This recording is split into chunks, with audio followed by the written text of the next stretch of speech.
बिहार में सबसे बड़े घोटाले सृजन घोटाले में सीबीआई की टीम के द्वारा घोटाले की किंगपिन स्वर्गीय मनोरमा देवी के पुत्र अमित कुमार और बहू रजनी प्रिया के संपत्तियों पर कोर्ट के द्वारा जारी 82 का नोट चस्पा किया है। 20 दिसंबर को कोर्ट में दोनों आरोपियों को हाजिर होना था, लेकिन दोनों कोर्ट में हाजिर नहीं हुए। वहीं आज तिलका मांझी स्थित न्यू विक्रमशिला कॉलोनी में इनके 3 मकानों पर नोटिस सीबीआई के द्वारा ढोल बजाकर साटा गया। अब इसके बाद 83 का नोटिस साटा जाएगा, जिसके बाद इनकी संपत्तियों को अटैच करने का आदेश कोर्ट से मिलने के बाद सीबीआई इनकी संपत्ति को अटैच कर देगी। भागलपुर के ततारपुर थाना क्षेत्र के परबत्ती मोहल्ले में ठगी का शिकार हुए युवकों ने ठग को पकड़ लिया। वहीं युवकों ने ठग को पुलिस के हवाले कर दिया।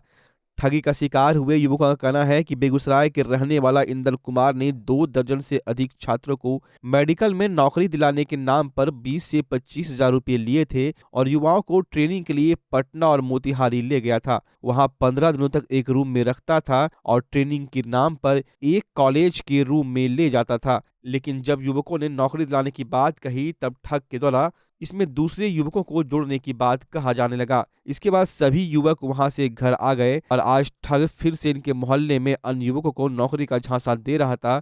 तब ठगी का शिकार हुए युवकों ने इसे पकड़ लिया और पुलिस के हवाले कर दिया। हम लोग को झूठ बोल के वहाँ पटना मोतिहारी बुलाया गया, सबसे 22 हजार रुपया लिया गया है। बोला गया है तो मेडिकल का पढ़ाई होगा, इसमें 22 हजार रुपया लगेगा, फिर 60 साल के लिए सबका नौकरी फिक्स हो जाएगा, 30 हजार रुपया वेतन मिलेगा महीना। कुछ भी होगा वो सबका झूठा बहकाया के बुलाया गया हम लोग को। हम सबसे 22 हजार रुपया लिया है पैसा। कितने आदमी का लिया है? कितना हम सब का लिया है? टोटल वहाँ तो बहुत आदमी है। हम लोग का यहाँ पे परबत्ती का घर हुआ तो यहीं से हम लोग का लिया गया है। होगा 22 दिन ट्रेनिंग खत्म होगा, उसके बाद तुम लोग का पैसा चालू हो जाएगा। लेकिन 22 दिन ट्रेनिंग का ऐसा कोई बात ही नहीं। हम लोग को सुबह 5 बजे उठाया जाता था, 5 बजे से लेके हम लोग को 10 बजे तक एक जगह है वहाँ कॉलेज है, वहाँ ले जाया जाता था। वहाँ नीचे में बैठा के वहाँ क्लास होता था। हम लोग को बताया गया कि वहाँ जो है हम लोग का बताया जाएगा कि कैसे कैसे तुम लोग को ट्रेनिंग लेना है, कैसे बताना है कि ये काम करना है। लेकिन ऐसा कोई बात वहाँ थे भी नहीं किया। सिर्फ हम लोग को झूठा दिलासा दिला के लिया। फिर जब हम लोग एक दिन घुसिया गए कि सर अब नहीं रह सकते हम लोग, अब हम लोग को घर जाना है, हम लोग को प्रमोशन दिलाइए या हम लोग घर चले जाएंगे, तब हम लोग को बताया गया उसी दिन कि नहीं ऐसा कोई बात नहीं है, ये काम है सिर्फ एक लड़का को और बुलाओ, तुम 2 को बुलाओगे तब तुम्हारा प्रमोशन डन होगा। फिर वो 2 को बुलाएगा तब तुम्हारा प्रमोशन डन होगा। फिर जैसे जैसे आदमी बढ़ता रहेगा तुम्हारा पैसा बढ़ता रहेगा। और आदमी जहाँ वहाँ पे शुरू किया या आदमी घर चला गया अपने, तो पैसा खत्म वहाँ पर से तुम्हारा। आदमी हम लोग अभी जितना आदमी तो वहाँ बहुत है, लेकिन हम लोग यहाँ पे जितना लड़का सबका पैसा लिया गया। मेरा 20 हजार लिया गया, इसका 25 हजार लिया गया, इसका 18 हजार लिया गया, सबका अलग अलग पैसा लिया गया। मेरा नाम सैफ हुआ। बोला जाता है कि जितना कम भी अगर पैसा मिले तो उसको भी उठा लो, सबको यहाँ देख लेंगे हम लोग। यहाँ सिर्फ टाइम दो, अगर 6 महीने टाइम दोगे तो तुम्हारे मोहल्ले में तुम्हारा इतना नाम हो जाएगा कि तुम भी सोचो कि हम कई ऐसे जगह आए हैं कि जहाँ हम अपने आप को बहुत ऊपर कर लिए। बोलता है केटीएम मिल जाएगा, ड्यूक मिल जाएगा, सब मिल जाएगा तुमको। सिर्फ तुम यहाँ रहो और यहाँ रह के मेहनत करो। सिर्फ 6 महीना मेहनत करो। 6 महीने के बाद तुमको ऐसा महसूस होगा कि हम सही जगह आए। और जो भी नया लड़का आता है सबसे ये बात पूछा जाता है हर 2 दिन 3 दिन में, यहाँ आके कैसा लग रहा है? ऐसा लग रहा है ना कि हम बहुत अच्छे जगह आए हैं। भागलपुर के नाथनगर थाना क्षेत्र अंतर्गत केबीलाल रोड में बीते साल 14 सितंबर की रात सिल्क कारोबारी मोमिन टोला निवासी अफजल अंसारी की सरेआम हत्या के मामले में कांड में पश्चिम बंगाल से गिरफ्तारी के बाद मुख्य आरोपी इरशाद हुसैन को ट्रांजिट रिमांड पर रविवार सुबह भागलपुर लाया गया था।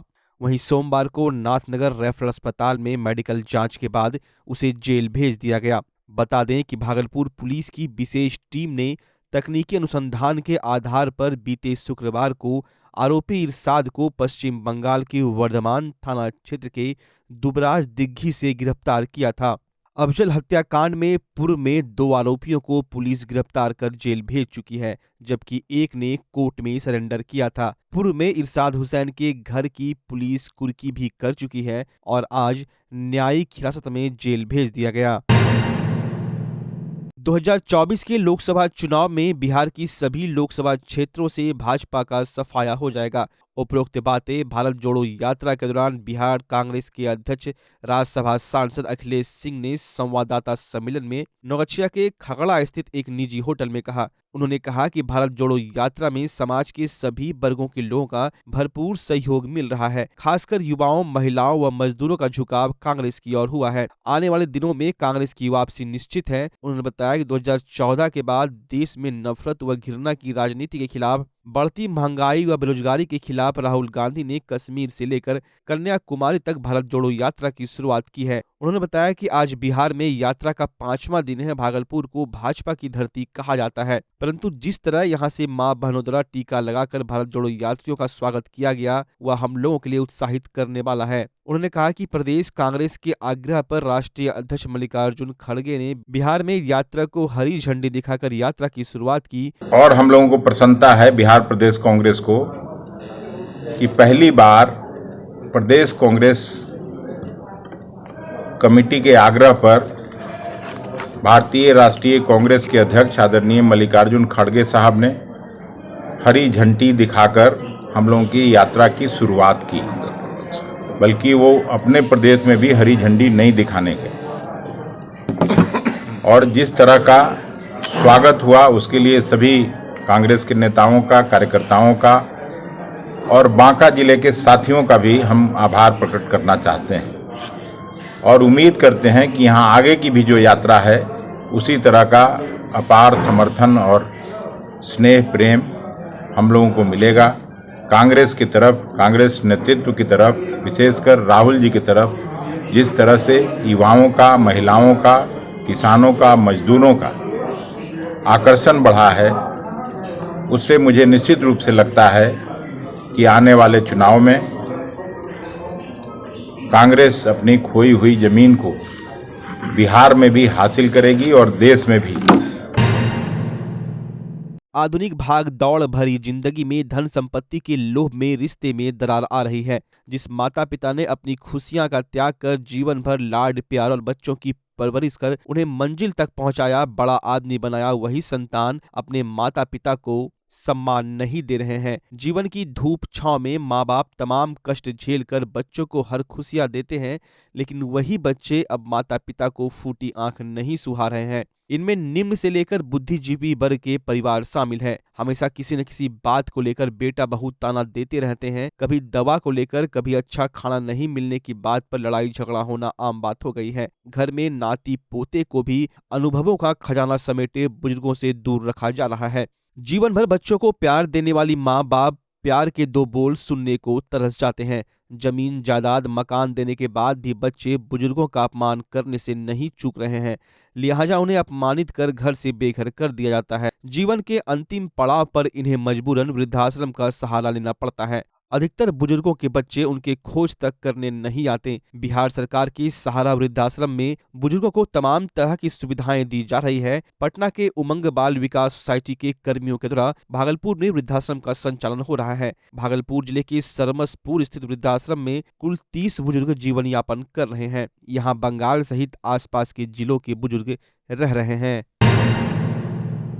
बिहार में शराबबंदी के बावजूद भी शराब तस्कर शराब की तस्करी नहीं छोड़ रहे हैं। लगातार पुलिस और उत्पाद विभाग के द्वारा शराब की खेप पकड़े जाने के बाद भी शराब तस्कर बाज नहीं आ रहे हैं और पुलिस और उत्पाद विभाग को चुनौती देते हुए लगातार शराब की तस्करी कर रहे हैं। इसी क्रम में आज औद्योगिक थाना क्षेत्र के झरखुरिया के पास पुलिस ने टेम्पू के तहखाने में छुपा कर ले जा रहे शराब से भरी एक टेम्पू को पकड़ा। जांच के क्रम में टेम्पू में तहखाना बनाकर 270 बोतल विदेशी शराब पुलिस ने बरामद किया, जबकि टेम्पू में बैठा ड्राइवर और शराब तस्कर पुलिस को चकमा देकर फरार हो गया। पुलिस टेम्पू को जब्त कर उसके मालिक का पता करने में लगी हुई है, जिससे शराब तस्करों तक पुलिस पहुंच सके।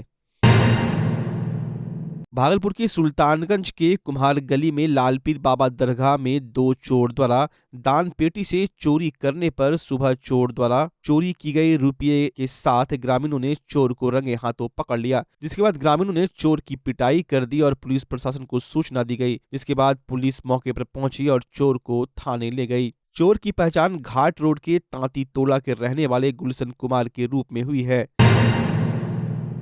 तिलका मांझी भागलपुर विश्वविद्यालय के प्रशासनिक भवन में आयशा के छात्र संगठन के द्वारा विश्वविद्यालय प्रशासन के खिलाफ प्रदर्शन जारी है। इस दौरान प्रदर्शनकारी छात्रों ने आगजनी कर घंटों कार्य बाधित किया। साथ ही प्रशासनिक भवन के मुख्य गेट पर ताला जड़ दिया, जिससे लोगों को आने जाने में काफी परेशानियों का सामना करना पड़ा। आगजनी के बाद पुलिस की 112 नंबर की गाड़ी प्रदर्शन स्थल पहुंची। साथ ही स्थानीय विश्वविद्यालय थाना की पुलिस प्रदर्शन स्थल पर पहुंची। आयशा छात्र नेता परवीन सिंह कुशवाहा ने कहा कि पार्ट 1 के प्रमोटेड छात्रों को फॉर्म भराकर पार्ट 3 का एग्जाम देने दिया जाए, क्योंकि अभी पार्ट 2 का एग्जाम जारी है और पार्ट 3 का एग्जाम होने वाला है और यह सभी छात्र पार्ट 1 के प्रमोटेड है। इसलिए हमारी मांगे हैं कि प्रमोटेड छात्रों को पार्ट 3 का फॉर्म भरने दिया जाए। अगर हमारी बातें नहीं मानी जाती तो यह प्रदर्शन निरंतर जारी रहेगा। भागलपुर की जीवन जागृति सोसाइटी की ओर से असहाय व जरूरतमंद लोगों के बीच लगातार कंबल का वितरण किया जा रहा है। सोसाइटी के अध्यक्ष अजय कुमार सिंह के नेतृत्व में लगातार कंबल वितरण के तहत आज साक्षक थाना के सामने 30 असहाय लोगों के बीच कंबल वितरण का काम किया गया। ठंड के बढ़ते मौसम में गरीब व असहाय की परेशानियों को देखते हुए समय पर सोसाइटी द्वारा मदद पहुँचाई जा रही है, जो काफी सराहनीय है। कड़ाके की ठंड में असहायों की सेवा ही मानवता की सेवा है। सोसाइटी अध्यक्ष अजय कुमार सिंह ने कहा कि सोसाइटी हमेशा लोगों की समस्याओं को दूर करने का हर संभव प्रयास करती है। वितरण कार्यक्रम के दौरान 30 बुजुर्ग, वृद्ध व जरूरतमंद लोगों को कंबल दिया गया। मौके पर सोसाइटी के अध्यक्ष डॉक्टर अजय सिंह के अलावे महिला प्रकोष्ठ की सचिव आभा पाठक, रूपा शाह, सचिव यादव सोमेश, राज सिंह, रजनीश कुमार के अलावे कई अन्य लोग मौजूद थे। आज का कार्यक्रम, जैसा कि महिला सदस्य ने बताया कि कंबल वितरण का कार्यक्रम है और कंबल वितरण का जो आर्थिक पहलू है वो बहुत लोग डोनेट करते हैं। कोई 1, 2, 5 करके संस्था में पहुंचा जाते हैं। कुछ हम लोग अपना भी लगाते हैं संस्था के लोग। तो इस तरह से हम लोग अभी तक 300 कंबल बांट चुके होंगे और ये कारवां डिफरेंट मोहल्ले में, गरीब बस्ती में हम लोग करते हैं। सभी को संतुष्ट नहीं कर पाते हैं, जब ज़रूरत बहुत लोगों को है लेकिन उतना नहीं दे पाते हैं। उसी पर जो गरीब हैं, वृद्ध हैं, उसको तक हम लोग कोशिश करते हैं कि हम लोग पहुँचाएँ। आज हम लोग 30-35 कंबल हम लोग करीब बांटे हैं यहाँ, और कुछ लोग को हो सकता है कि हम लोग पीछे से पहुँचाएँ। ये हम लोग फिर कोशिश करेंगे आने का। अभी वादा नहीं कर रहे हैं लेकिन कोशिश करेंगे।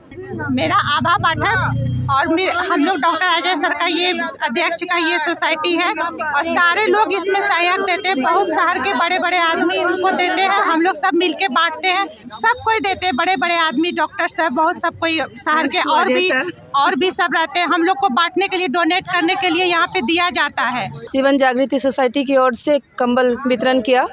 ये हम लोग बीकनपुर साक्षक थाना के सामने किया और काफ़ी लोगों को किया, 30 से 40 लोगों को किया। और ये हम लोग सालों से कर रहे हैं और कोशिश कर रहे हैं कि बहुत ज़रूरतमंद तक हम लोग पहुंच सके। बच्चा जब जन्म लेता है तो कई बार बच्चा तुरंत नहीं रोता है, रोने में देर हो जाता है। ऐसे में बच्चा क्षतिग्रस्त हो जाता है और उसके बचने की संभावना कम हो जाती है।